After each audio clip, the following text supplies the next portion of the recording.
Assalamualaikum warahmatullahi wabarakatuh. Perkenalkan, nama saya Anissa Putri dengan NPM 23017100012. Saya ingin menjelaskan tentang transisi layanan TI. Transisi layanan TI adalah proses yang kompleks dan memerlukan perencanaan yang baik, koordinasi yang efisien, serta komunikasi yang jelas untuk mencapai tujuan yang diinginkan. Transisi layanan TI atau sering disebut sebagai Transition of IT Service mengacu pada proses perpindahan atau peralihan suatu layanan teknologi informasi dari suatu entitas atau fase lainnya. Transisi ini dapat melibatkan perubahan penyedia layanan, perubahan platform teknologi, atau perubahan proses operasional. Berikut adalah beberapa aspek yang terkait dengan transisi layanan TI.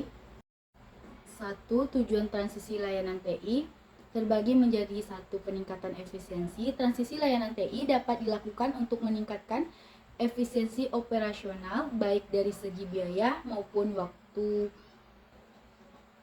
Berikut inovasi dan pembaruan. Transisi dapat mencakup pembaruan teknologi dan integrasi solusi inovatif untuk mendukung tujuan bisnis. Langkah-langkah transisi layanan. 1. Perencanaan, menentukan tujuan skala dan jadwal transisi serta mengidentifikasi risiko yang mungkin terjadi. Dapat dilakukan 2. Analisis dan desain, mengevaluasi lingkungan yang ada, menyusun rencana, implementasi, dan merancang solusi yang sesuai. Berikutnya implementasi, menjalankan rencana transisi dengan memigrasikan data, konfigurasi sistem, dan menyelaraskan proses operasional. Uji coba, melakukan uji coba untuk memastikan bahwa sistem baru berfungsi dengan baik dan sesuai dengan kebutuhan.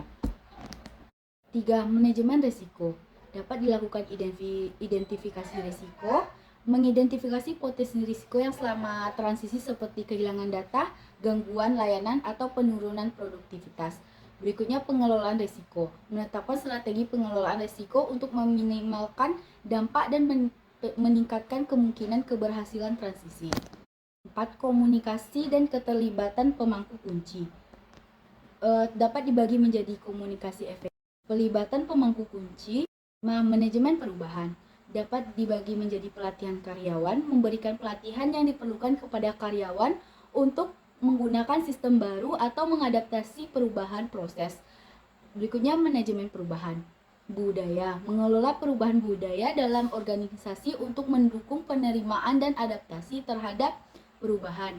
6. Evaluasi dan pemeliharaan, dapat dilakukan dengan evaluasi kinerja, pemeliharaan, 7. Pengukuran keberhasilan. Sekian penjelasan dari saya. Assalamualaikum warahmatullahi wabarakatuh.